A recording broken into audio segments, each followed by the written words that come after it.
Assalamualaikum warahmatullahi wabarakatuh. Saya Taruni Pratama, Nadia Tarawiyatilaat. Baiklah, kita akan membahas materi tentang Coelenterata. Coelenterata sering juga disebut hewan berongga.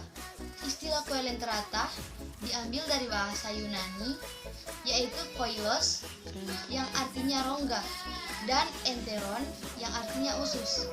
Gabungan istilah tersebut tidak dapat kita artikan bahwa Coelenterata adalah hewan yang ususnya berongga, tetapi cukup kita artikan bahwa Coelenterata adalah hewan yang berongga.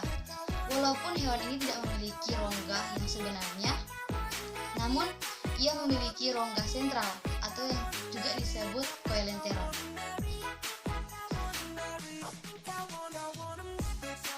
1. Hewan bersel banyak atau multiselular. 2.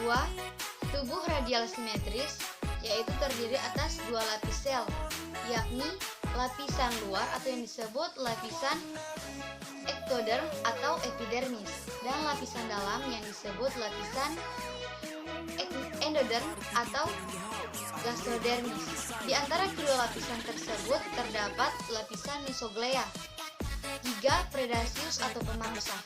4. Mengalami metagenesis atau pergiliran keturunan, terdiri atas fase polip dan medusa. 5. Sistem pernapasan dilakukan secara difusi dan osmosis. 6. Mempunyai mulut yang dikelilingi oleh tentakel. 7. Sistem pencernaan dilakukan secara intrasel dan ekstrasel.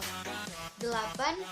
Sistem gerak dilakukan oleh sel-sel epiteliomuskular yang terdapat pada bagian lapisan ektoderm dan pada bagian dasar gastrosdermis. Sebab kedua tipe ini memiliki perbedaan yang sangat jelas, mulai dari bentuk, cara hidup, maupun cara perkembangbiakan. Bentuk pada fase polip berupa seperti tabung, sedangkan pada fase medusa bentuknya berupa seperti mangkuk. Cara hidupnya pun sangat berbeda.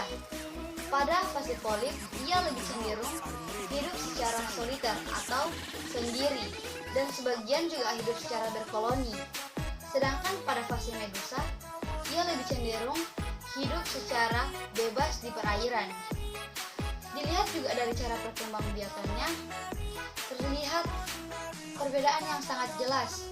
Pada fase polip akan terjadi perkembangbiakan secara vegetatif atau aseksual, di mana akan tumbuh kuncup atau tunas pada kaki, yang kemudian lama-kelamaan akan membesar sehingga induknya akan membuat kuncup yang baru. Sedangkan pada fase medusa akan terjadi fertilisasi atau pembuahan antara sel sperma dan sel ovum atau sel telur, yang kemudian akan terjadi pembuahan yang akan membentuk zigot, dan kelamaan zigot tersebut akan tumbuh di ovarium dan menjadi larva, dan kemudian larva ini akan tumbuh menjadi larva bersilia atau disebut juga planula.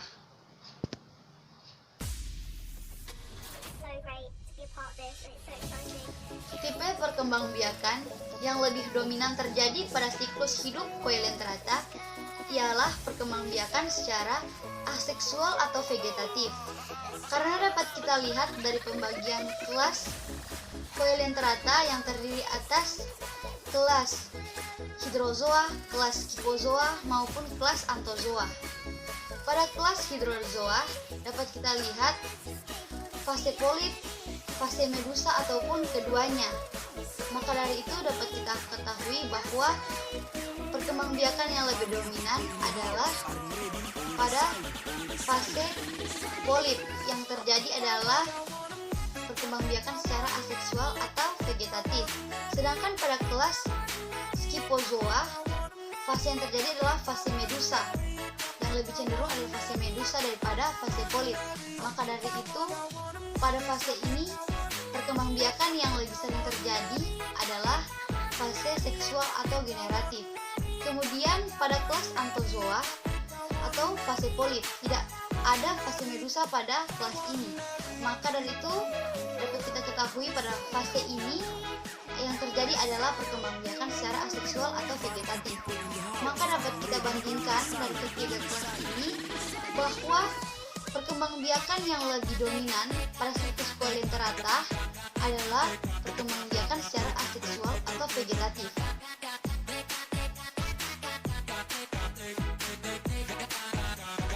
Hydrozoa dianggap kelas yang primitif daripada yang lain karena para ahli evolusi beranggapan bahwa hydrozoa telah melahirkan kedua kelas lain. Mereka menunjukkan beberapa fitur karakteristik. 1. Mereka terutama makhluk laut, tetapi beberapa adalah spesies air tawar. 2. Banyak spesies memiliki kedua polip dan medusa. Contoh Hydra, Obelia, dan Physalia.